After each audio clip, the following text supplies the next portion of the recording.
Byiringiro Eric yaranditse ngo tekinoloji iriho uyita gute iby'abadayimoni kandi Yesu yarivugiye ko ubwenge buzagura. Baravuze ngo ubwenge buzagura, rero ntabwo bivuze ngo ni umuteguro w'Imana nacyo mu byo tuzahabwa n'Imana. Abantu bagiye kujya bacurika ibintu byo tuvuga biri muri Bibiliya ntabwo byagenewe abantu bose, byageneye intore z'Imana.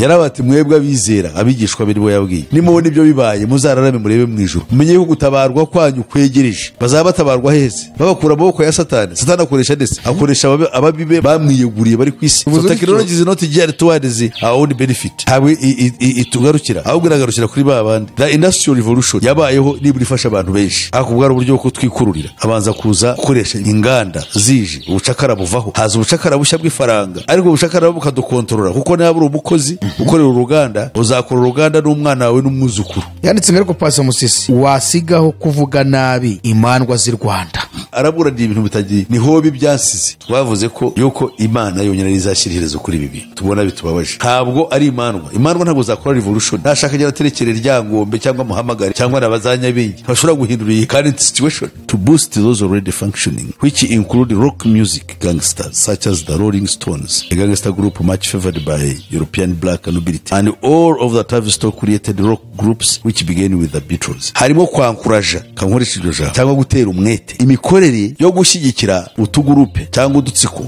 tw'abacuranzi tuyobya abantu nk'ibyo bitaga rock music. Uzasanga abantu bahanga mu kuvuga bahabwa imyanya ikomeye muri politiki. Buriya nka Obama yajyaga ashobora gukora ikiganiro mu minota 30 akagitegura agakora address abantu bose bakishima. Ni ibyo barabishyira cyane imbere. Umupasiteri uzi kuvuga akavuga amagambo abazi Bibiliya bagasanga si yavuga, aravuga icyanditse ukagihuza n'ibyo by'isi shaka. Abantu benshi bakabona umuhanga arigisha bakamuha Bibiliya wa ntabwo bari Bibiliya kuko ari umuhanga gusa. Yes, abantu barabyumva ariko ntibagire batende bakurikira Imana. Barimo barategura abagabo kuza ababrutsi bajya bafata abagore ku ngufu. Ubu ngubu ntabwo ushobora gufata umwana wawe ngo ajye kwigira kwa nyirarume cyangwa kwa se wabo. Noneho ibyo bintu aho ngo birebe nk'ishyano barafata nk'ibisanzwe. Ndetse abandi bakubwira ngo ni iterambere se riganisha hehe? Ibintu biracika. Bituruka hese, bituruka muri ibyo bintu, bituruka muri pornography industry, biraturuka muri zone bino muri televiziyo. Batangiye buhoro bona abantu kugira basomana n'abana bazi kubireba. Ejo muri harabambwiye hambere abaramatire buzi bike, nta filime ishobora kubaho utarebye abantu basomana ikitonderwa kandi hasomana abantu bahuza ibitsina. Televiziyo igiye kuzaroga abantu kugira ngo abantu bajye bareba ibintu barebaho. Ababibonye abadayimoni bari muri babandi babikinnye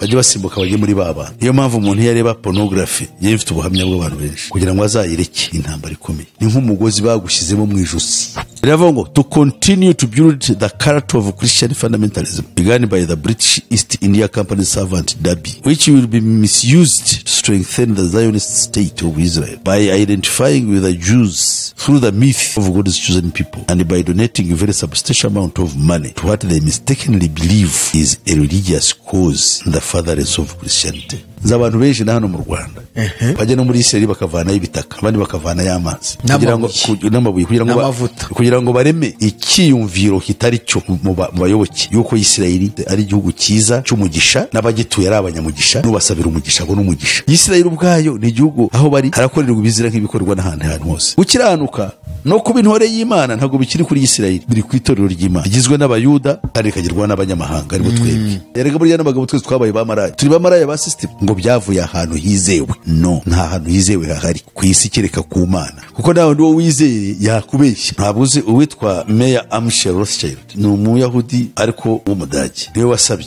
aravuga ati jewe sinshaka ubutware bwo kuyobora za parlement z'ibihugu, ahubwo nashaka ubuyobozi bwa treasury, ububiko bw'ubutunzi bw'isi. Arabuhabwa ububiko bw'ubutunzi bw'isi. I don't want parliaments, I want the treasuries of the world. Niko yavuze asaba shitani kandi rabimuha. Niyo mpamvu afite umushinga wo gufinansinga ibikorwa byose bya Antikristo. Ubwo sari nk'akaye gakino baba bari gukina isi. Icyari kigamijwe cyari kiri mu mugambi wo bita. Ubona ibi bintu bizarangiza gute? Bizarangira koko abakristo bahagurutse kujya kurwana ziriya ntambara za Palestina na Israel. Kimwe mu bizaprovoka abantu bose gutuma ibintu bishigiye ku madini, ndetse bavuga ko azakoreshwa n'intwaro za kirimbuzi. Noneho ugasanga umudive kuko wavuze ku idini ryo muranganye, ari no wavuze ngo najyaga nkukunda nkakurikira ibyawe ngo ariko sha ngo ndakumenye, uvuze ku isabato y'Imana ibyo bikabishana. Umugaturika mukaba mwakundanaga bavuga kuri Bikira Mariya, uvuze ku mubyeyi sha azagukindura. Ukibaza uyu muntu ubwo bukana kandi ubwo arakubwira ngo afite umwuka w'Imana. Ariko bara dufite ishyano. Azatujyana muri amazu meza yaduteguye, nitugerayo tuzahora turiri, zaba kumwe na Eliya, zaba kumwe na Abrahamu. tuzahora turirimba ushimwe mwami. Reka tugusuhuze inshuti mukundwa wowe ukurikira ibiganiro bitambuka kuri Iron TV, ishakiro ry'ubutumwa bwiza bw'Ubwami bw'Imana. Turakwifuriza amahoro y'Imana kandi no guhirwa mu mirimo yose ukoresha amaboko yawe, ndetse dusaba Imana ngo ikomeze kukurinda, ikurindira aho uri, kurindira umuryango wawe ndetse no kurinda ubugingo bwawe. Turabashimira rero umwanya mufata ukurikira ibiganiro bitambuka kuri Iron TV. Tunabasaba kandi gusharinga ku bavandimwe, ku nshuti, kugira ngo ubutumwa bwiza bukomeze kwamamara hirya no hino, abantu barushaho kubohoka. Uyu munsi turagarutse rero mu kiganiro cyacu Menya Nibi na Pastor Musisi. Ngira ngo nibisanzwe turamenyereye, turabibutsa ko ibi byose kubyiga ni ukureba aho ibihe bigeze, iyi si duhagazemo, ibyahanuwe ntibyaba biri gusohora ku batuye isi.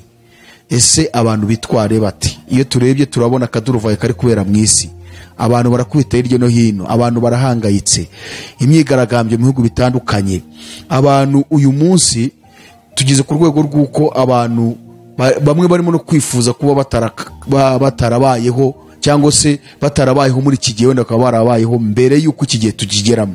Rero ibyo turabyiga ngo turebe systeme y'isi, uburyo we na Satani, turavuga system political, uburyo we na Satani n'uburyo ari gushaka gukoresha ubutegetsi bwo mwisi kugira ngo azisasira abantu benshi, ndetse n'uburyo Antichrist arimo gutegura ibintu bye neza ku muntu kugira ngo igihe azerekanirwa ku mugaragaro azakore byinshi.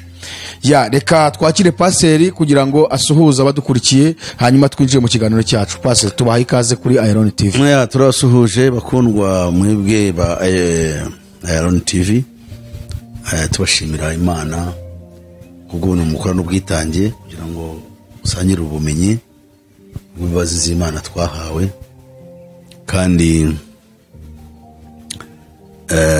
shimira n'abandi bose badukurikira bavuga ururimi rw'Ikinyarwanda, baba abanyarwanda cyangwa se abandi barwize, bari mu Rwanda, bari mu karere k'ibiyaga bigari, bari hirya no hino kuri uyu mugabane wa Afurika, ndetse n'abatuye indi migabane y'isi isigaye hirya no hino, n'abari mu birwa bikikijwe n'amazi magari.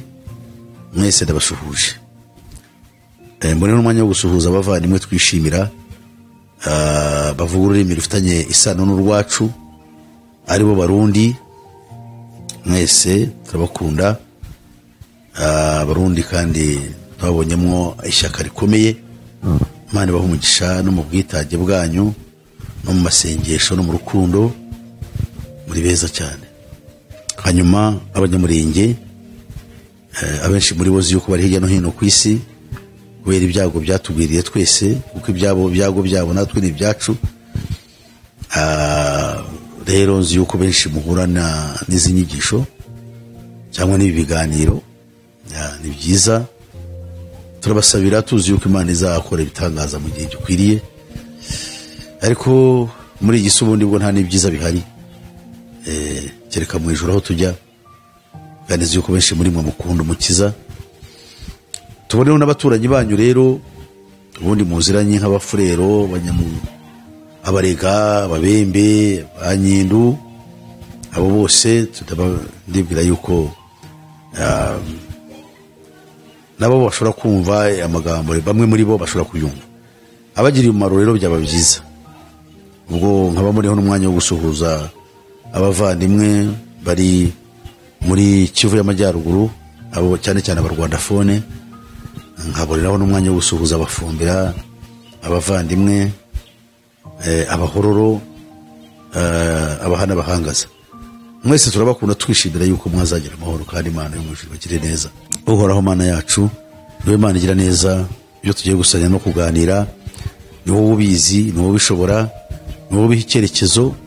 Nuko rero aho ari wowe dufasha muri kiganiro, uduhe umugisha, dukomeze, kandi abazacyumva bose kizabagira umumaro, kizabungura ubwenge, kizaba intandaro yo gukanguka no kumenya ukuri kwibera mu isi, kandi isi bayikureho umutima ndetse banayizinukwe, ahubwo icyerekezo cyabo cyerekeze mu ijuru.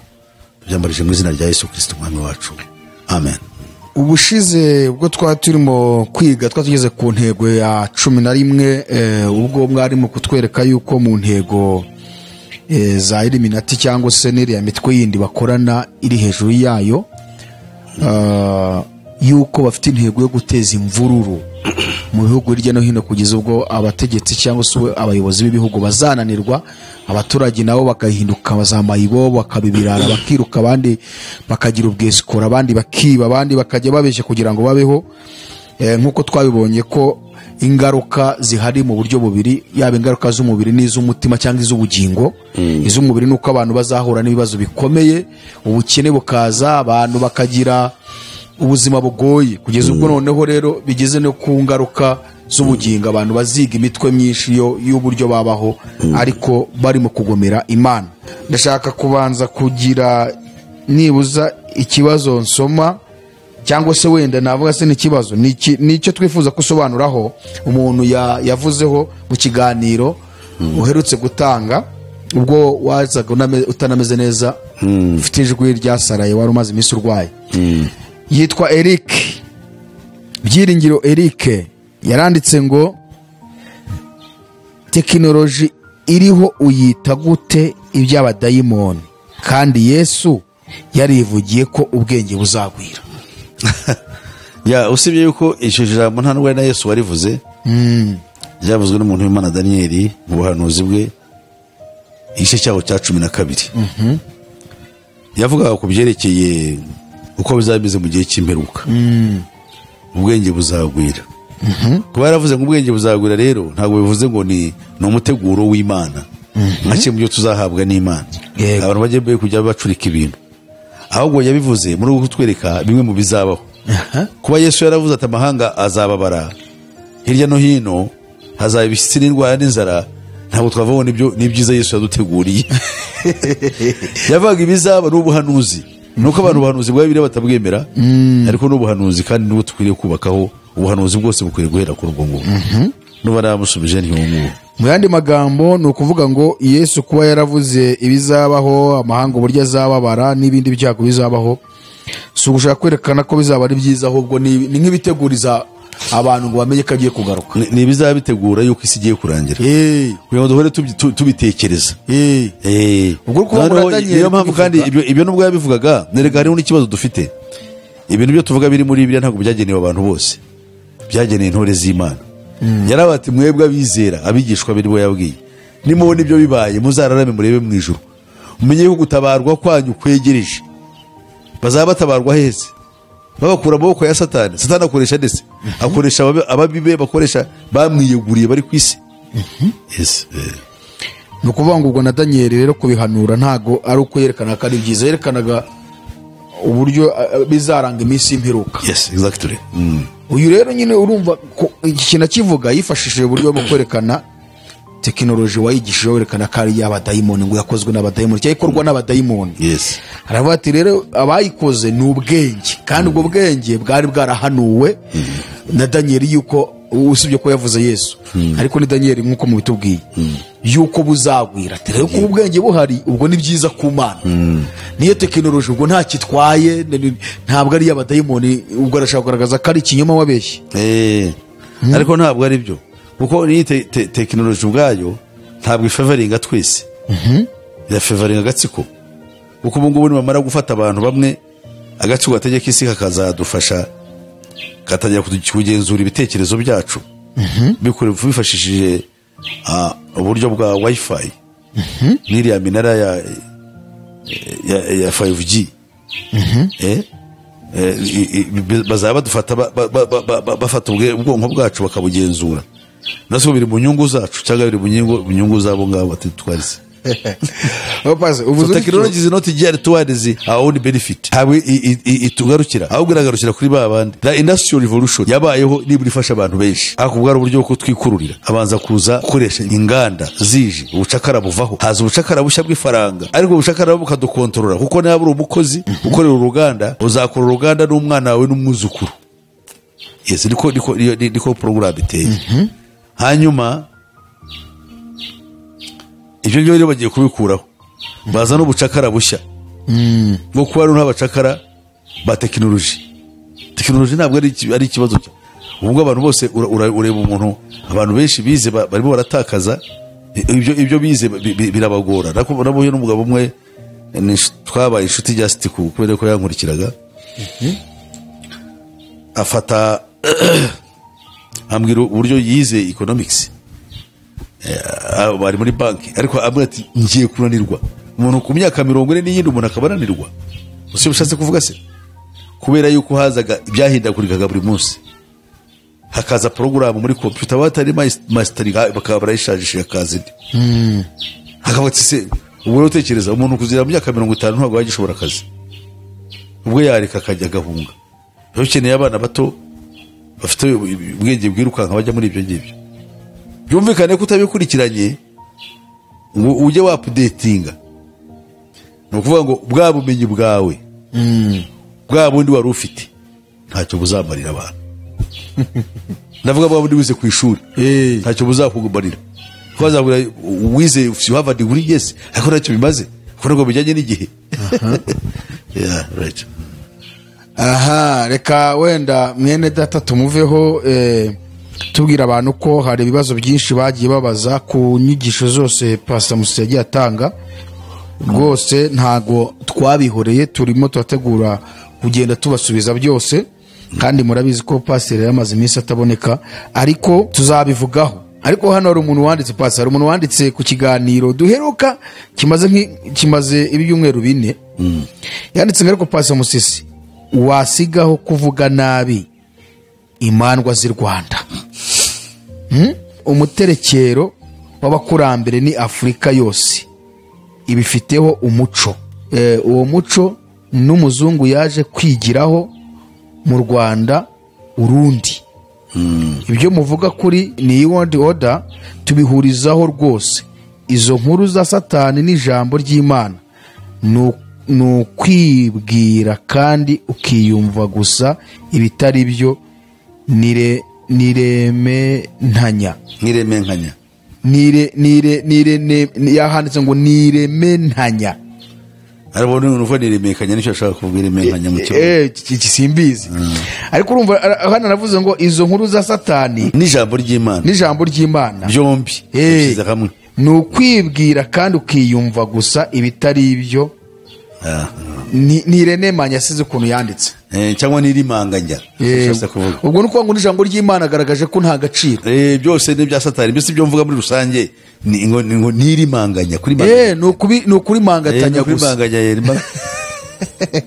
None se Pastor uyu muramubwira iki? Abantu bacu bigushobora gusanga n'umuntu rwose unasobanutse wanize. Oya birumvikana nawe uyu muntu yaba arinjije. Ariko arimo araburana ibintu bitagiye niho bibyansize. Sizo mandwa izo mandwa Pastor umundi watubwiye gatoya ku mandwa z'i Rwanda. Imandwa z'i Rwanda nizi? No, imandwa z'i Rwanda niyobokamana ryo kuramya abadayimoni abanyarwanda bagenderagamo. Umuco wa Kristo utaraza. Usibye ko umuco wa Kristo wazanywe n'abakoroni, nabo ntabwo ryari iyobokamana rya Kristo. Oya, bakoresheje Kristo ariko babikoreshaga as a weapon of conquest. Ni intwaro yo kutwigarurira. Naho ubu ntabwo ryari iyobokamana. None se wowe ko ryaje kiliziya y'abacumuga nibwo ikura kirazira, niba uvanyeho kuziririza ibintu byari bibi, abantu uvuye ko batangiye kurya ibintu no gukora ibintu batakoraga. Ariko imandwa zari zifite umuco nubwo zari kuramya ibigirwamana wo kurindira abantu mu kubaha no gutinya ibintu bimwe na bimwe. Abantu bari batarubahuka ababyeyi babo. Rero ariko ntibivuze ngo yari inzira y'agakiza. Iyo abantu basobanukirwe neza. Yari inzira of social order. Social order, abantu bese mibanire y'abantu kugira ngo abantu babeho neza. Ariko ibi ngibi byo bavuga twe turababwira inzira y'agakiza, kuko izo mandwa ntishobora guhindura isi. Twavuze yuko mu kiganiro cyacu cy'ubushize twavuze ko dukurikije ikibazo cyari cyatubajijwe kibuturutseho, yuko Imana yonyine izashyiriherezo kuri ibi bintu tubona bitubabaje. Ntabwo ari imandwa ntabwo zakora revolution. Nashaka agera terekere ryangombe cyangwa muhamagare cyangwa nabazanyabingi ntashobora guhindura iyi current situation. Erega tujya mu kintu uko tuzi ko ari cyo kizatumarira. Nta nubwo twakongera ngo tubyigishe ngo abantu babikunde. ubuse niyo abana bacu tuzabasigira uho, niyo abana bacu tuzagishoboye kubirerera, ushyiraho TV abana bakaza biruka bakabaye bayibonye, ujya kuvuga amafilime nibo bayazi. Umwana umwe isi yajyaga amwihisha agashyiraho filime ya pono akayireba, umwana akaza akamurunguruka ntabimenye. Bukeye umwana areba se ku jisho, aramuhamagara ati papa, ati ako kantu ushyizeho kakurije, ariko ako gako ni toto, hariho akandi konzi kari shapu.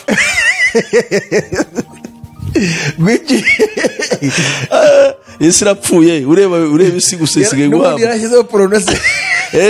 Isi ajya agashaka gushyiraho ka porno ka video akareba, none umwana akageza akamureba atakushyizeho wapi kabisa. Byarabwo ariko papa wapi, aramwerurira ati aho kantu ushyizeho ni toto, yarashaka gushyira kandi kagezweho.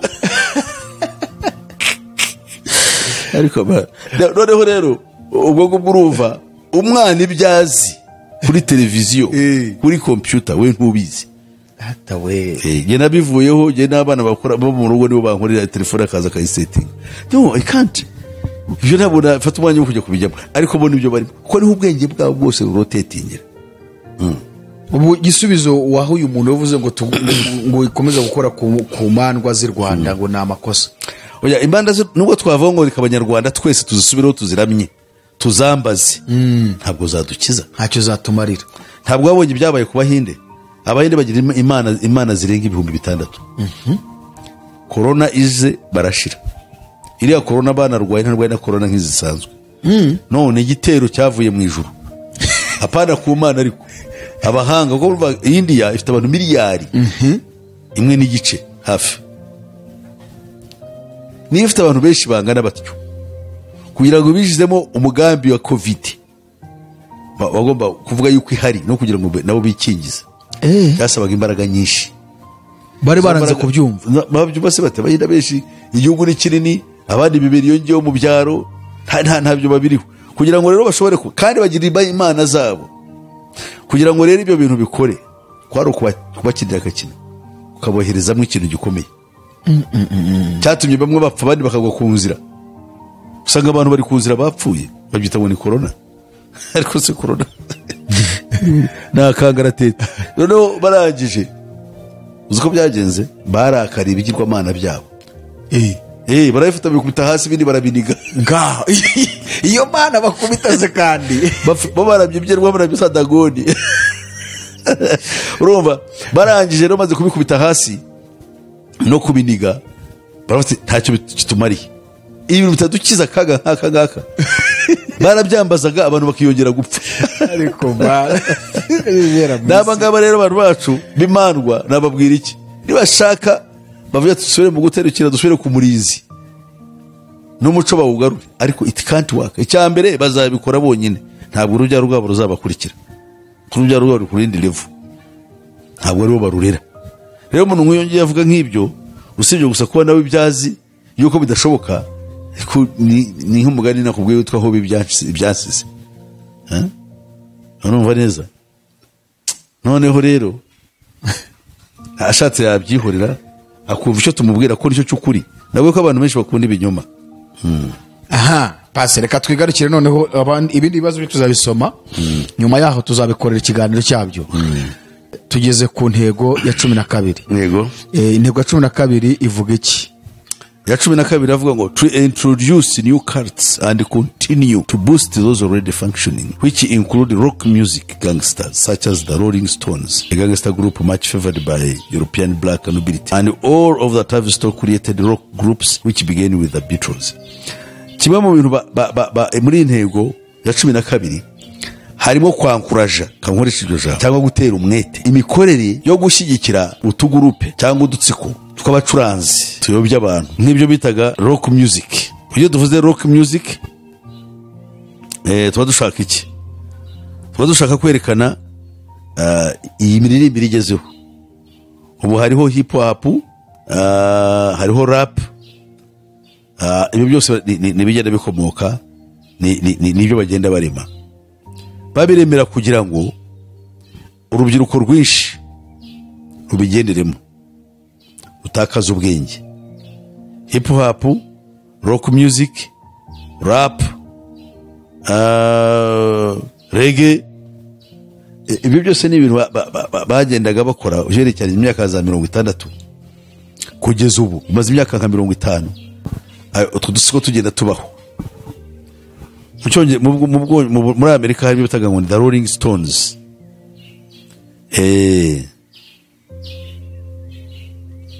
N'ibindi byo bitaga The Beatles byo mu Bwongereza byahimbwe n'umuryango cyangwa n'ikigo cyitwa The Tavistock. Tavistock ni ikigo bakita ngo Tavistock Tavistock Institute for Human Relations. Ni ikigo cyo mu Bwongereza ariko mpuzamahanga ngo kigamijwe ngo guteza imbere imibarire y'abantu. Noneho rero icyo ngicyo nicyo kigira uruhare mu guteza imbere biriya bintu by'imyidagaduro bishingiye kuri za ndirimbo n'utsiko twazo, music. Music nk'ibi ngibyo bitaga ngo ni rock music. Ibyo bita ubu ngubu urabona yuko hari ibyo bitaga reggae, ibyo byaraje nabyo birahakoze. Hari ibyo bita hip hop, hari ibyo bita rap, ibyo bita kurapa. Biragenda bigerwa ubu haraza kuza n'ibindi bikurura cyane urubyiruko bakajya mu bintu nk'ibyo, aho abantu bambara kugeza naho basigaye bambara ubusa, noneho bakaririmba bakora imyitozo y'ubusambanyi bireba kugira ngo byangize abantu. Ibyo rero nabyo biri muri gahunda. Iyo ni intego yihariye ya 12. Abantu bari mu isi bagomba kwitondera ibyo bareba, guteza imbere ibirebana na music cyangwa imyidagaduro, kuko birasi na music azisake. Hariho inkingi 7 nshaka kuzashaka, sinzi ukuntu zancitse ariko nzazibona za Illuminati. Imwe muri zo harimo music. Music is part of the pillars of the Illuminati. Inkingi za mwikorezi na geometry. Uriya mubare geometry biriya imibare bakoresha intuza squares and angles. Yes. Buriya rero ni Illuminati language, n'ururimi rwa Illuminati. Kuki? So ibyo rero tugomba kubimenya. None se iyo bavuga grammar ni ururimi kumenya kuvuga neza indimi kuzisobanura. Abahanga rero muri grammar and rhetoric, abantu bazi kuvuga. Uzasanga abantu bahanga mu kuvuga bahabwa imyanya ikomeye muri politiki. Buriya nka Obama yajyaga ashobora gukora ikiganiro mu minota 30 akagitegura agakora address abantu bose bakishima. Ibyo ngibyo ibyo barabishyira cyane imbere. Umupasiteri uzi kuvuga akavuga amagambo, abazi Bibiliya bagasanga si yavuga, aravuga icyanditse ukagihuza n'ibyo by'isi ishaka. Abantu benshi bakabona umuhanga arigisha bakamuha Bibiliya wa ntabwo biba ari Bibiliya kuko ari umuhanga gusa. Yes, abantu barabyumva ariko ntibagire bate ntibakurikira Imana. Hari igitabo cyanditswe cyo bitangwa ni mu Kinyarwanda cyangwa n'ubuzima bufite intego. Rick Warren. Icyanditse na Rick Warren. Naragisomye. Pages 40 pages yageze ku ya 30. Nemwe umwuka arambwira guhagarika. Kira gitabo kivuga ibintu by'ubuzima bwa hano mu isi, yewe ni prosperity gusa yibereye. Drive and purpose church, drive and purpose drive and life, niko bakita mu Cyongereza. Umwuka arakubwira ngo hagarika. Narahagaritse cyarananiye. Naragisomaga nkakireba. Ngeze kuri page ku gice cya 30 na kimwe cyangwa na kabiri ntibagiwe. Umwuka arambwira ngo kireke. Bajyanga abakunzi be kafite abafana benshi bazavata, ahubwo so umwuka wera waguhagaritse ni umwuka wa daimoni. Bazavata wose umwuka wera waguhagaritse kuko afite abayoboke benshi bamukunda bikomeye cyane. Okay, njye nabari bamukunde nanjye simwanga. Ariko byambayeho jewe, nige byambayeho kandi nkunda gusoma ariko cyarananiye. Kandi bitabo by'Imana byose ndabisoma. Wumvaga se ibintu birimo ibintu bimeze biti? Harimo ubuhanga bakabihuza n'Bibiliya ko usanga atari Bibiliya. Bisaba ubushishozi burenze. Abandi rero bafite amazi ko Bibiliya rero niko bimeze. Uzarebe barakoresha muri za conference mu biterane hambere hanga batari bakinga amadini. Nta bindi bavuga za conference ugasanga ziriga ku bucuruzi, ziriga ku iterambere, abakirisitu uburyo bashobora kumenya ubuzima, gucuruza, gukora imishinga. ariko se mu cyaki yego ni byiza ku buryo bugaragara, ariko spiritually birafasha icyo umuntu. Usanga abantu benshi ari byo bateza imbere, byo bashyiramo Yesu yatubuye imigati, umuntu agahera kuri icyo kintu akabereka n'uburyo watubura nawe ibyawe udakoresheje umwuka, ukoresha tekinoloji yawe. Ubundi agahita yinjiramo akajya gusobanura none uburyo nawe wabitubura. Yes. Ukumva akoresha cyanditswe ariho waganishije mu isi, akakwereka ko nawe uri Yesu. Abantu rero ntubaye Yesu, ariko akoresha cyanditswe cya Yesu, agutwaye mu byo isi yigisha. Izo ngisho kandi zo zigwiriye cyane muri Amerika kandi zifite imbaraga. Yes, nibyo nkubwira. Abantu baza Joyce Meyer nizo bakunda kwigisha cyane. Yes, nduza nijyo regari burya niyo ijambo ry'Imana ryo naho rituruka. Ikintu gitera ubwoba shobora kugira ingaruka zikomeye cyane ku bagore kurusha abagabo. Kuki se bimeze kuri kandi bose ari abantu. You know? Nkuko navuze zabo they are very nervous ikintu kibayeho. Kandi bakagira ubundi bwenge bukomeye natwe abagabo tudafite. Ko buryo umugore ashobora kugeza imyaka 100 ayishobora gukambakamba akitekera. Umugabo usanga yariwe n'imbeba byararangiye. Ibintu bikomeye cyane. Njye mfite umukecuru urimo ufasha abuzukuruza kubatekera bagiye kwiga. Amaye abuzukuruza ko nta buzukura gifite aho ngaho. Ese bakawe they can't work. After abuzu okay, nabuzukuru ariko babana bato. Nabuzukuruza be batoye. N'umwuzukuruza yari afite umwuzukuru wari wahabyariye abyara umwuzukuruza nawe akamufasha. Bafite ibintu bikomeye cyane uribuka mugani nanjye ibi bintu mabukuzi ko umwuzukuruza nawe wabyaye ahubwo kandi aracyajye no mu murima gahinga. Ariko umugabo ntiwabikora. Akaza agategura akagira atega kurutu mbese utuntu turi tujyanye na surroundings byari bimukikije yayibamo kuruta uwo mugabo. Urumva neza bafite rero imikorere yabo. Ese we ntumva yuko Yesu muri Luka 8 ngo Yesu n'abagore bamufashaga bavana nawe hehe i Nazareti, abagore bamufashaga. Fugera afite abandi bagore kandi iyo turebe mu ntumwa ntibagaragara, ariko bari bahari bamufashaga. Bari mu bigishwa ariko bo nibo bamufashaga. Aho rero paseri niho abantu bashobora guhita bati none ntabwo wumva ko witsinze, ntumva ko Yesu yari kumwe n'abagore bamufashaga. Agiye nigisha abantu ntabwo ushaka amarangamutima, ushaka kuyoborwa n'umwuka. Iyo hajemo amarangamutima ibintu birapfa. Kuko umuntu ashaka kwavansa icyo ashaka akitwaza icyo uvuze cyangwa icyo asomye muri Bibiliya agakora ikidatunganye. Tugomba rero gukora ibintu ku murongo. Aha tugaruke muri music. Ni music gusa niyo ivugwamo aho ngaho imyidagaduro uvuze harimo music n'iki. No harimo music. Aha rero yo niyo ngingo ya 12 twari. Nicyo gusa hangaha iyo iravuga ku myidagaduro. Ingingo ya 12 iravuga ku byerekeye imyidagaduro gusa. Ariko mu myidagaduro ni music bavuzemo gusa yonyine. Yes, only music. Byumvikana yuko ifite nkuko nakubwiye ngo muri za nkingi 7 za Illuminati harimo music ifatwa inkingi yayo bwite yihariye tayongeyeho ikindi. Niko nahangaha rero bikora. Nuvuga ngo ibi bintu tubona imibyinire iriho gasanga umuhungu aragaramye umugore muri hejuru amwishija hejuru ukobwa amwishija hejuru ngo bwarabyina biriya byose niyo iyi mibyinire ntabwo yahozeho. Uvuze gutyo meze kubona indirimbo y'umuntu ntago ari hano mu Rwanda ariko ni hamwe mu bihugu bya Afrika.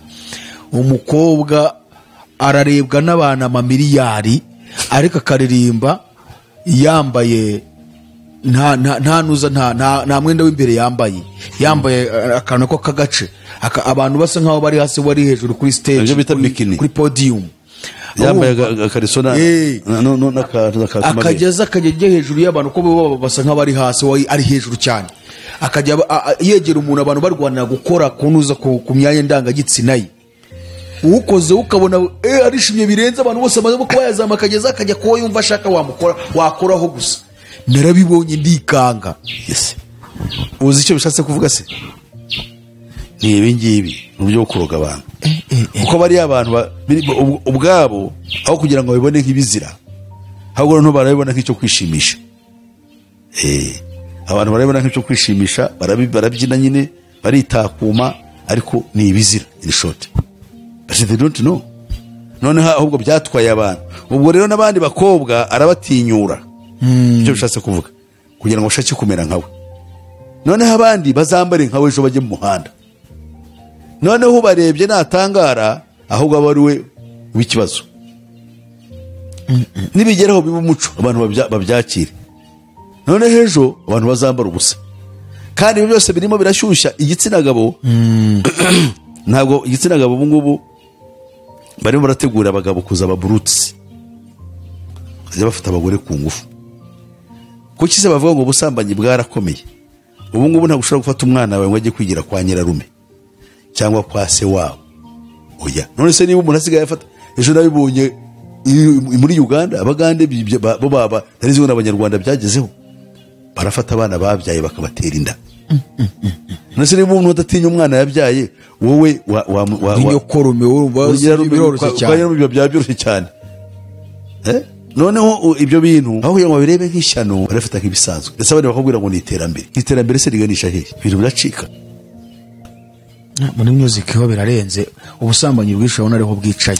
Bituruka hese? Bituruka muri ibyo bintu, bituruka muri pornography industry, biraturuka muri zone bino, muri televiziyo batangiye buhoro buhoro abantu kugira basomana n'abana bazi kubireba. Ejo muri harabambwiye hambere abaramutse buzi bike, nta filime ishobora kubaho utarebye abantu basomana, ikitonderwa kandi hasomana abantu bahuza ibitsina. Ubu nibyo bigezweho none. So ubu ni ubundi buryo bwo kuroga abantu usanga bari glued kuri screens, batavaho bareba amafilime y'urudaca. Ibyo bintu bibazamo, kandi iyo byarahanuwe mu mwaka w'1969. Mukecuru wahanuye yaravuze ngo bimwe bintu bizabona, televiziyo igiye kuzaroga abantu kugira ngo abantu bajye bareba ibintu barebaho. Ababibonye abadayimoni bari muri ba bandi babikinnye bajye basimbuka bajye muri ba bantu. Nureba amafilime y'urukozasoni, abadayimoni bazakwijiramo. Niyo mpamvu umuntu yareba pornography yifite ubuhamya bw'abantu benshi kugira ngo azayireke. Intambara ikomeye ni nk'umugozi bagushyizemo mu ijosi kugira ngo ugire umugisha wo kuwuvamo. Ni intambara ikomeye. Iyo warebye amafilime, hariho n'igihe uyareba bakaza n'ibyo kujya ku isahani bakarekurira kurya, wajya kurya ugasanga ubishyize mu zuru. Hari umubaba mwegeze kumbwira, narambwira ati rwose we kwiyuhagira byari byaramunaniye. Kuyegeraga mu ntebe yatangira kureba amafilime, barambwira ati amazi bashyize muri dushe. Ni umumama wishoboye ufite n'abakozi, twayashyize muri dushe, ugasanga ntabwo yigeze agira ate amazi hiyuhagira kubera filime bukarira bumwiriraho atuyuhagiye tu pe. Kwiyuhagira wapi? Kandi bazakora kino kiganiro hari abazampamya biko byo rukuri. Ushobora kureba amafilime ya Shane ukaza kuyavaho ukayarangiza. Nigeze kujya kugendera umugabo umwe mu bishop ngendariwe, bakareba ayo mafilime, tukajya gusenga bikatunanira, bagasenga dukubitaho gusengesho ry'iminota 5. Kubera niyo ndavuga se urugo rwa bishop kwiki kureba amashene, kandi noneho y'abahinde uko bayakurikiye bareba, bakicara bakareba bakaganira ibyabayeho. Nareba urugo rwa bishop Satani yarugendereye kujya gusenga bikaba ikibazo, tukaza rero gusenga iminota nk'itanu twarushye, nta mbaraga zo gusenga zaboneka aho ngaho. Wapi sigara ari umuhango aho niho. Ariko simba, I'm not blaming them, simbagaya jewe ahubwo ndareba igitero twatewe. Ibintu turi imbere tureba amafilime ni ikintu cy'ibijya. Je ntabwo ngira televiziyo mu rugo, ndayifite mfite ebyiri actually, ariko ntabwo zikoresha. Why zirebwe se nande simbireba? Adamu nawe ni umuntu wo wibereye mu bindi, ntagira ibintu bimukurura. Abana ntabo tugira mu rugo, so ntabwo ngireba, nkoresha telefone gusa. Ko telefone ndayitegeka kavuga ndashaka kureba ibi, ariko televiziyo wayitegeka ushiraho shene ugasanga hari ibyo wajya kuyiruka ukajya kuyindi abantu. Hanyuma mu gusoza dusoreze ku ngingo ya 13, ku ntego ya 13. Intego ya 13 iravuga rero ibindi bishaka gusa nk'ibyo no ntubyiyoboka mana. Iravuga ngo to continue to build the character of Christian fundamentalism begun by the British East India Company servant Dabi which will be misused to strengthen the Zionist state of Israel by identifying with the Jews through the myth of God's chosen people and by donating a very substantial amount of money to what they mistakenly believe is a religious cause in the furtherance of Christianity. Ni ukuvuga ngo iya gacumi na gatatu irihariye ni intego ikomeye. Umva yuko ari intego yabo noneho kandi bayishyize mu iyobokamana. Ako kantu urakumva ni intego yabo none bayizanye mu iyobokamana kandi nabyo njya mbibona. Kuvuga intego ya 13 ngo ni ugukomeza kubaka udutsiko twiyobokamana rya Gikristo. Ngo ariko udutsiko dushigiye ku buheza nguni. Bikaba byari byaratangiwe na kompanyi y'Abongereza yitwaga East India Company. Bikoresheje umugaragu wayo kompanyi y'Uburasirazuba bw'Ubuhinde ariko ari y'Abongereza. Umugaragu wayo witwaga Dabi ngo niwe wakoraga ibingibi. Ngo ugushyiraho ubuheza nguni bwa Gikristo ngo bizafashwa mu rwego rwo gukoreshwa nabi muri gahunda yo gushyigikira igihugu cya Isirayeli. Noneho kuvuga yuko tugomba kwifatanya nabo kuko ngo ari ubwoko bw'Imana kandi bakaba ari intore z'Imana, tukabafasha muri ya gahunda y'intambara barwana n'Abayisilamu. Ibyo tuzabihuza tuzabireba tugeze no ku ntego ya 14. Turebe no Bayisilamu buryo no kudutsiko badufite badukora baduhisemo. No turodutsiko turafasha Abayisirayeli kuvuga yuko abajuifu cyangwa abayuda abayahudi babogamiwe kandi ari ubwoko bw'Imana bwatoranyijwe, bityo ubabogamiyeho akaba ari umwanzi w'ubukristo. Mu rwego rwo kwifatanya n'abari mu mugambi w'intambara tukaba turimo muduteza imbere ubukristo. Aha rero ndabizi nza abantu benshi na hano mu Rwanda bajya no muri Isirayeli bakavana y'ibitaka abandi bakavana y'amazi n'amabuye kugira ngo bareme ikiyumviro kitari cyo mu bayoboke yuko Isirayeli ari igihugu cyiza cy'umugisha n'abagituye ari abanyamugisha n'ubasabira umugisha ngo n'umugisha. Ni ukuvuga ngo iyo ufatanyije nabo mu ntambara zabo kiba ari ikibazo. Ni ukuvuga ngo niba uri umukristo ukumva Abapalestine bari Abarabu akarengane kabo ntugomba kukareba. Abo ngabo ni ibivume n'abana bo kwa Ishimayeli ni ibiki ibintu bimeze nk'ibyo, kandi iyo Satani azi yuko atari ubukristo ariko wowe ukabikora uzi urafasha uri gufasha bene wanyu ngo Isiraheli ngo iki gihugu ngo nitugisabira umushinga tuzahabwa. Urimo urarema udutsiko ariko mu buryo utazi, cyangwa se twa dutsiko turimo turakurema tuguhindura umuheza nguni mu bintu bidafite umurongo. Noneho barabikora babizi neza ko ibi bintu ari ishya, barabikora bazi ko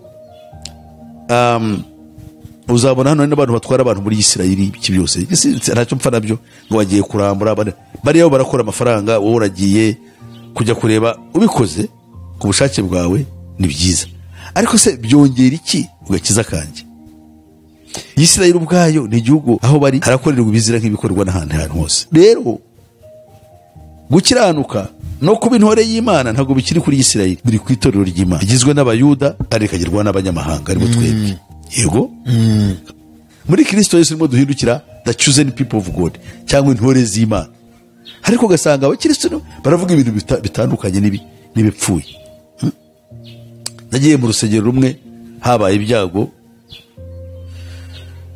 hari umuntu bari batwaye yo gusengera nanjye njyayo, ndebye kujya kutasanga handitseho ijambo rivuga ngo Isirayeli uri hejuru y'amoko yose n'ibintu byose ndetse uri hejuru y'itorero.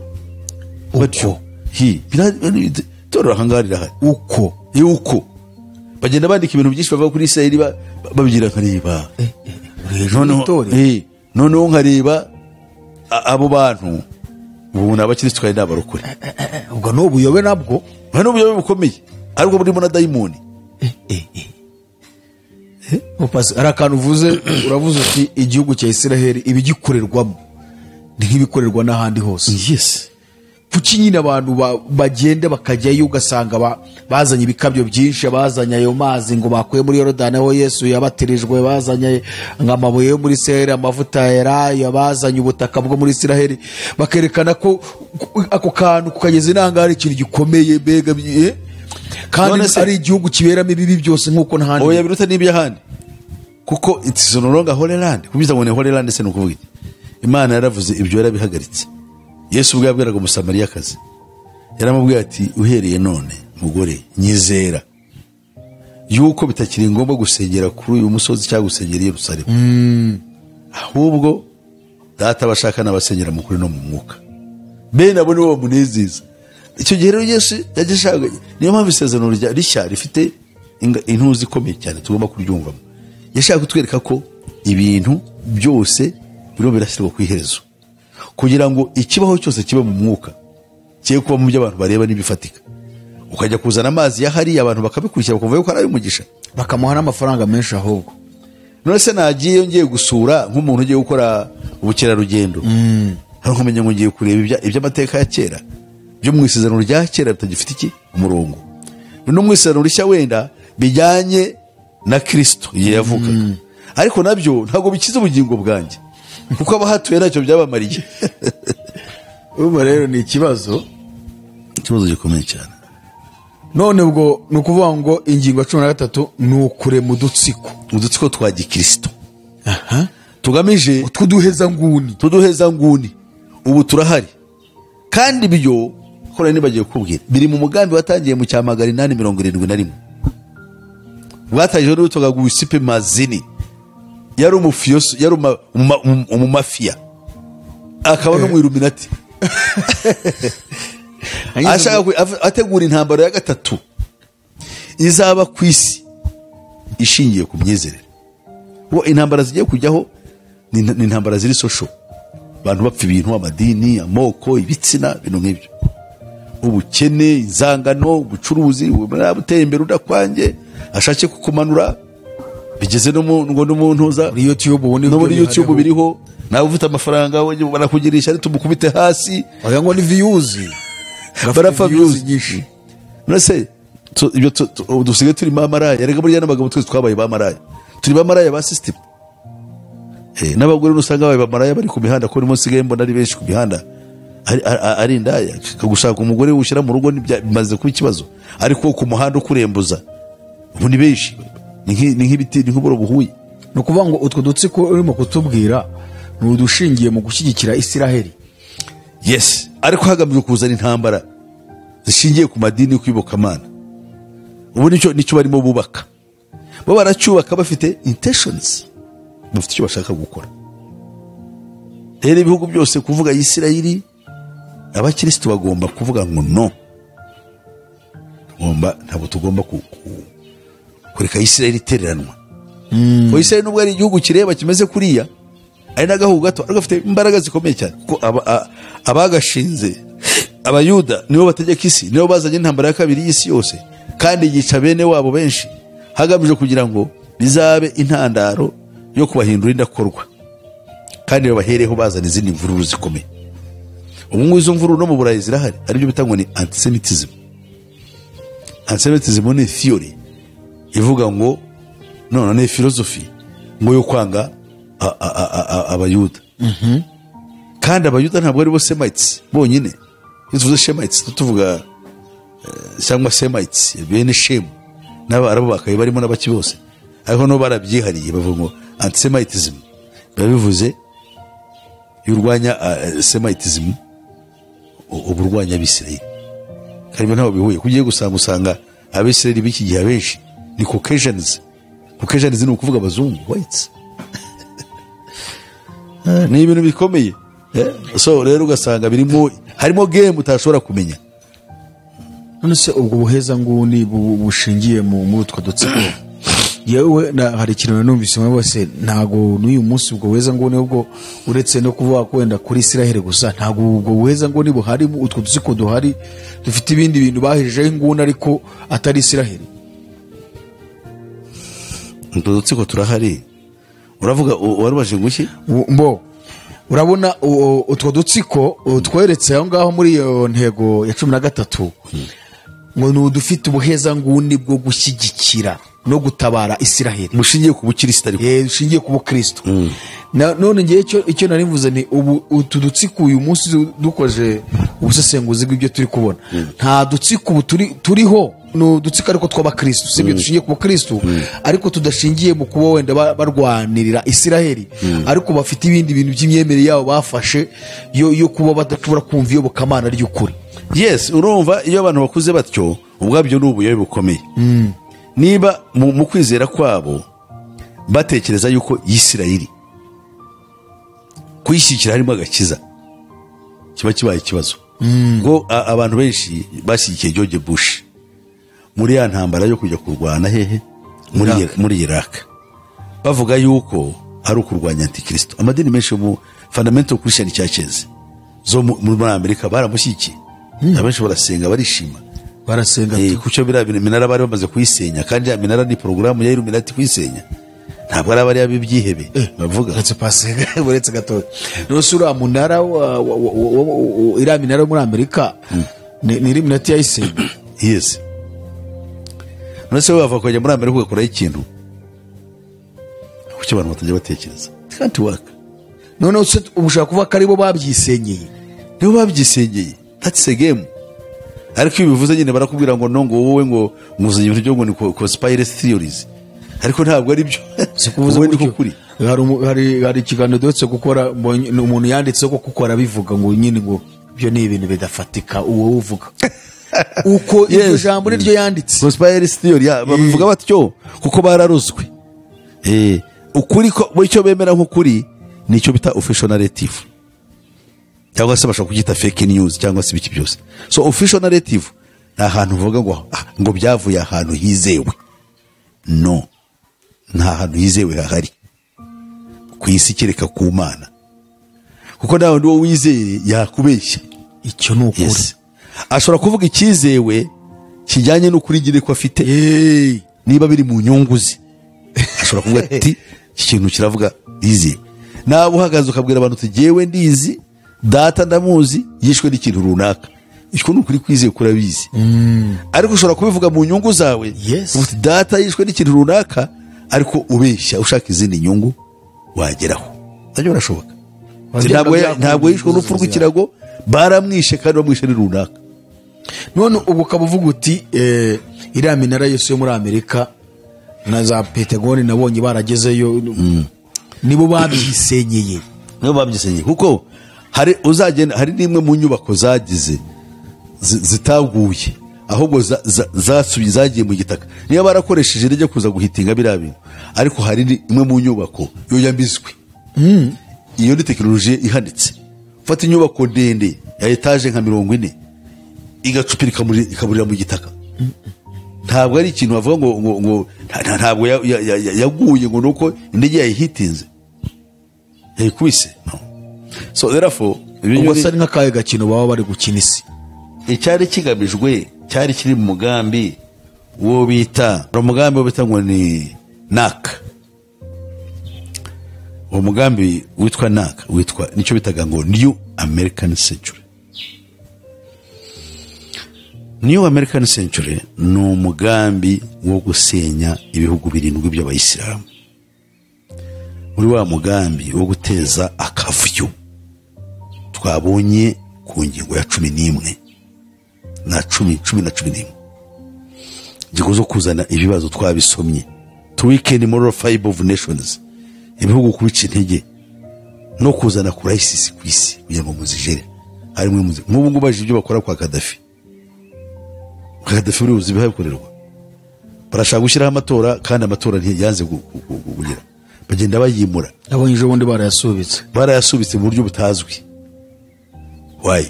Kuko barimo barareba ese buriya Libya ntiyakongera ikagitera imbere, ese uriya muhungu Gaddafi arashaka guzima, bazi ko bashobora gushyiraho amatora n'agasimbura se abantu kuko abantu bararushye kandi baricuza impamvu Gaddafi bamurwanyije. None muhungu Gaddafi yagiyeho kandi barashaka ikintu bamutoteza ngo bamuze kwitoza cyarabuze, ibyo bamurega ntibifatika. Ubwo bashobora kubigira hagati wenda bakaba banamukuraho bakamwica cyangwa bakamueliminate. noneho uriya musirikare witwa generali Haftar bavuga yuko yarashyikiye Gaddafi.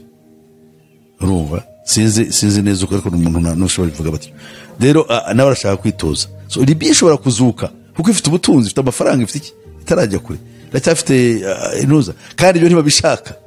Ntibashaka yuko Libya yakongera gusubira mu maboko y'abantu batarabizerwa mu bijyanye na gahunda yabo, cyangwa se uriya mwuka wa Gaddafi ukagaruka. Ariko ntawe ubitekereza, twebwe abanyafurika tuba turaho gusa demokarasi, amatora tumeze nk'akasuku icyo uvuze n'ikiririmba. Ufite ibibazo wangu n'ishano. Hanyuma paze turi gusatira umusozo, hanyuma nk'iyo ngingo ya 13 ko numva ari ingingo ikomeye kandi tubona kuko biri mu abantu birirwa muri Isiraheli bahora bagenda amadini ashishikariza abantu gusengera Isiraheli, ngo Yesu yarabivuze ngo na Aburahamu ngo Imana yarabimubwiye ati musengera igihugu cya Isiraheli. Ubona ibi bintu bizarangiza gute? Bizarangira koko abakristo bahagurutse kujya kurwana ziriya ntambara za Palestina na Isiraheli? Ziriya ntambara zavamo intambara ya kabiri y'isi yose, intambara ya gatatu, the culmination of the third world war. Intambara ya gatatu y'isi yose izajyamwo ibintu bishingiye ku madini. Kimwe mu bintu bizaporovoka abantu bose guta umutwe, ibintu bishingiye ku madini, ndetse bavuga ko azakoreshwa n'intwaro za kirimbuzi. Ibyo b'intwaro za kirimbuzi byo bikura ku mukecuru wahanuye mu za 1968. Ubuhanuzi bwe bwarasohoye, yabubikije umuntu witwaga Emmanuel Minos, uyari umuvuga butumwa. Niwe waje kubivuga amaze kubona ibintu avuga ati yaranabinigirije, avuga ati ni ibintu by'intunza bidafite bimaze. Yarabyanditse agapura agashyira muri drawer yigumiraho, afite ibyo abakecuru sinamye yarabyandika. None abonye bibaye arabati niki babwira ibintu mbona icyo gihe umukecuru yambwiye. Yaramwete mbere yuko Yesu azahari amubwira ibizabanza. Ibintu byo kujya kuri rutari bakavuga ubusa. None yashyizemo n'akantu kavuga ngo mbere yuko Yesu aza. Yes, mbere yuko Yesu aza dore bizabanziriza kuza kwe. Avuga n'ibi by'ubutumwa bupfuye kuri za alitari mu nsengero byose. Avuga na pornography n'iyi mikino yo bita ngo ni horror films. Horror films ntago nkuzo. None ejo nabonye horror film iteye ubwoba. Aya mafilime nyine arimo ibintu biteye ubwoba. Abantu bareba bakareba abantu bapfa abandi pica. Yari yabivuze ibyo byose. Yavuze ko hari abadayimoni bakina biriya bintu, iyo abantu babirebye bazajya babikurikiza. Kandi ko njya mbibona, uzabona umwana afashe mugenzi we, hari umuntu wese ufata mugenzi we amutera icyuma kubera ibyo yarebeye mu mafilime, umwana arapfa, abana bato wagira ngo ni iby'imikino, kumena abadayimoni bari mu mwana. Hari abantu bareba imipira ugasanga barwanye baniganye ngo kubera ikipe ye ngo yatsinzwe. Nabyo uwo mukecuru yarabivuze se. Nizira filime tureba nyine abadayimoni babirimo nibo babizamo. Usanga umuntu w'umugabo ari mu ntuza, bamwe batanga amafaranga yabo ngo yangiraza gutsindira, ajya gutsinda mu rugo nta byo kurya bihari, ahubwo usanga bari muri ibyo bintu aratanga amafaranga ngo arakora betting. Yes, nyingo yazimaze. Yes, it's very bad. None urabwira iki abadukurikiye bari mu madini atandukanye, babandi bavuga ngo na abayoboke ba Kristo?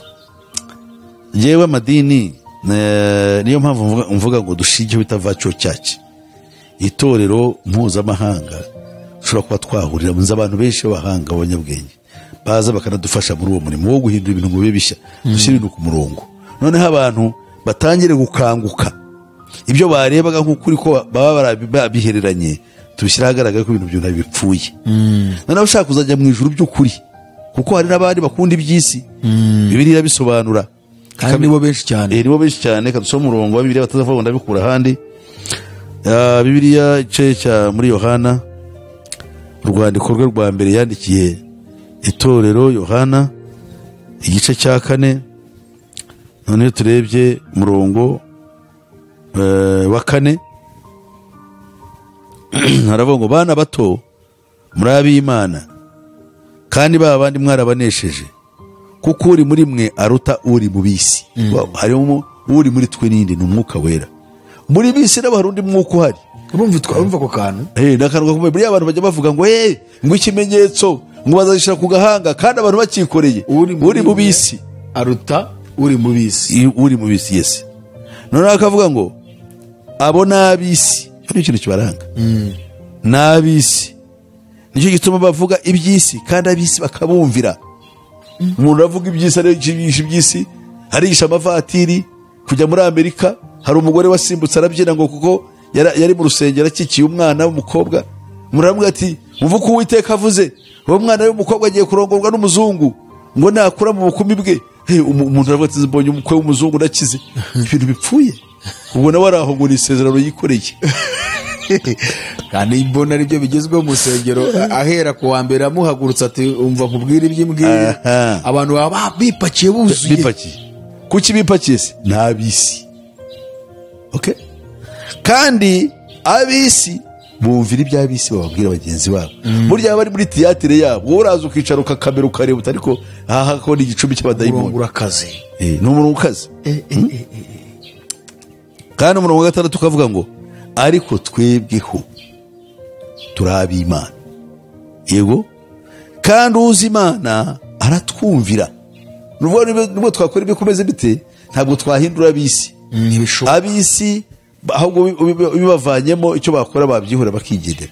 Kuko n'ubundi ntabwo ari ab'Imana. Nuko kabisa. Bamaze kumenya yuko bitahuye ngo ni ibinyoma n'iki, ariko kugira ngo bitahure ko ari ibinyoma nuko dayimoni yaba atakibikoreramo. Ku buryo dayimoni abikoreramo birasohora. Rero buri muntu batabivaho.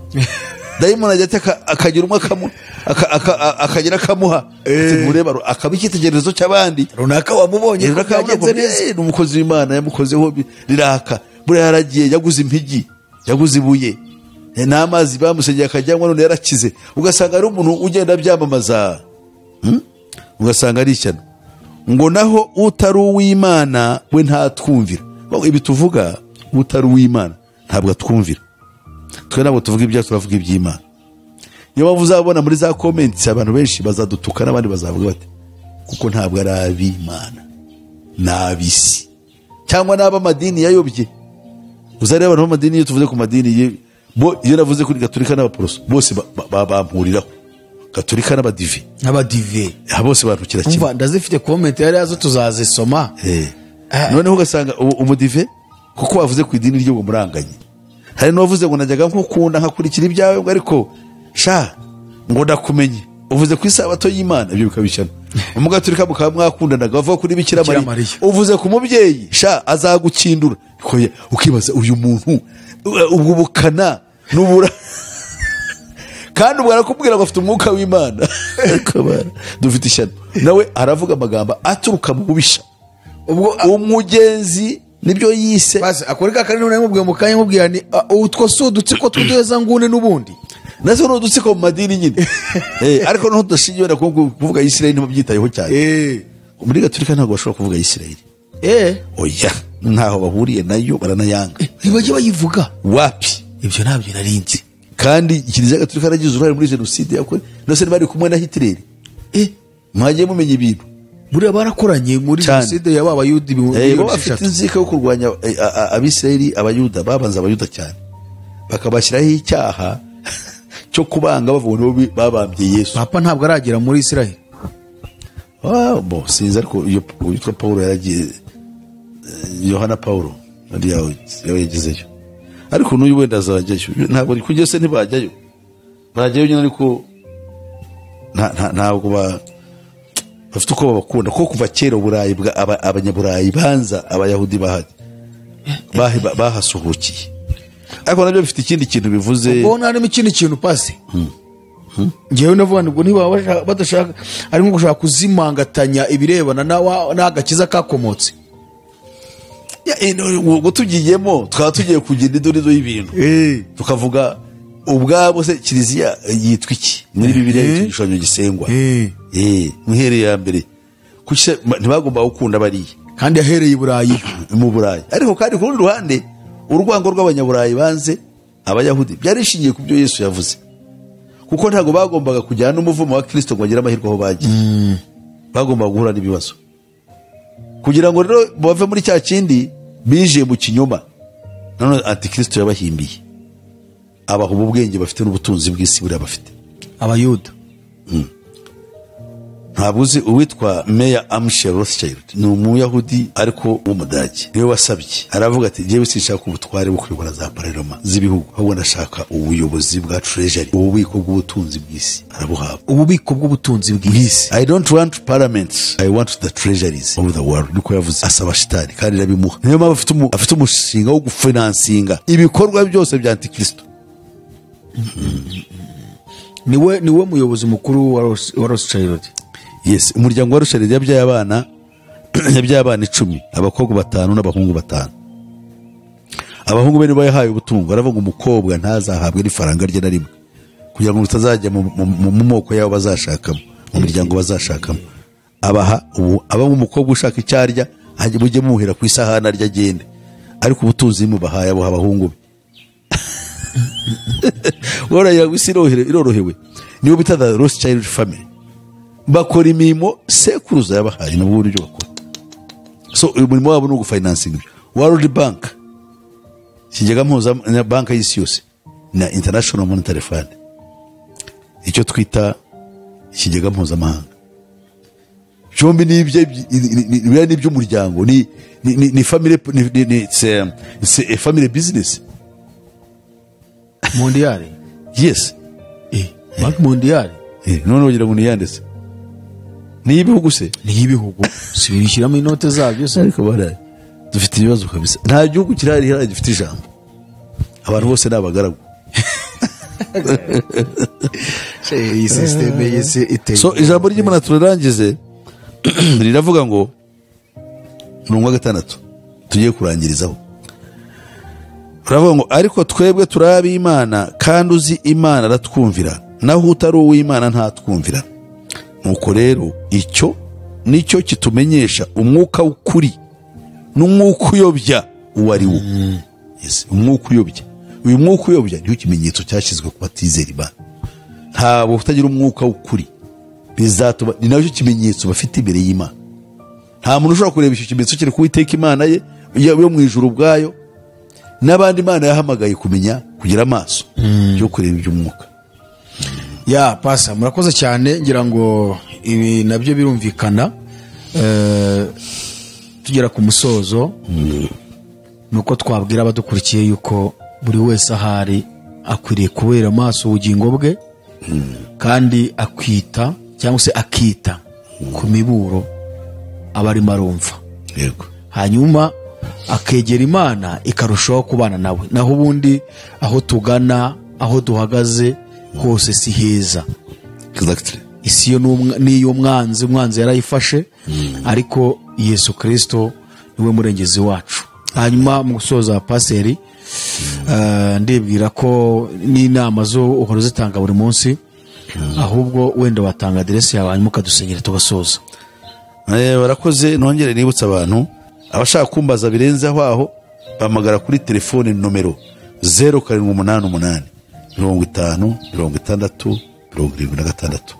Icyitondero bari muri diaspora bo bahamagara kuri plus cyangwa kabisa guteranya 250 7 88 50 60 76.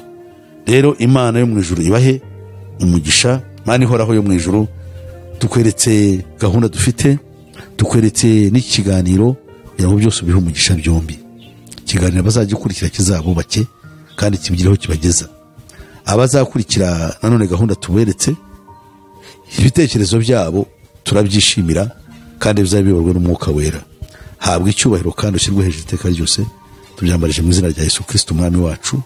Amen. Kadushimire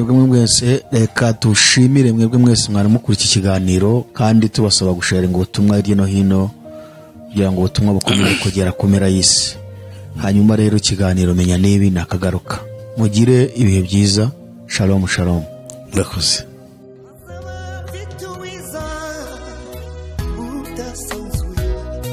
Azaba afite ingororano yo guhema buri wese, guhana n'imirimo yakoreye hano ku isi. Nawe nshuti yanjye aza kwambika ikamba.